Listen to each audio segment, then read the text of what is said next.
আসসালামু আলাইকুম বন্ধুরা, চলে এসেছি নতুন আরও একটা পরিবেশে। তো অনেকে জিজ্ঞাসা করেন যে ফেসবুকে আমাদের যাদের পে আউট অ্যাকাউন্ট আছে, এই পে আউট অ্যাকাউন্টে আমরা কেন এখনও ব্যাঙ্ক আইডি অ্যাড করতে পারছি না, আমরা কেন এখানে এখনও টিন সার্টিফিকেট অ্যাড করতে পারছি না। দেখুন, আগে যারা আমরা পেজ খুলেছিলাম আমাদের already tin certificate, bank account এগুলো দিয়েই আমরা করেছিলাম।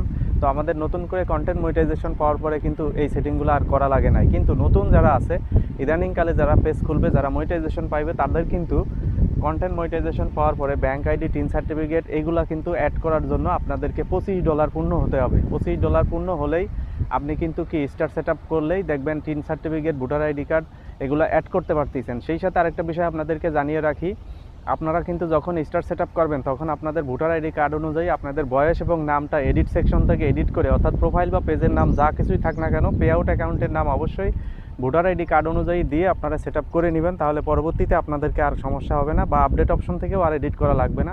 ধন্যবাদ সবাইকে, আসসালামু আলাইকুম।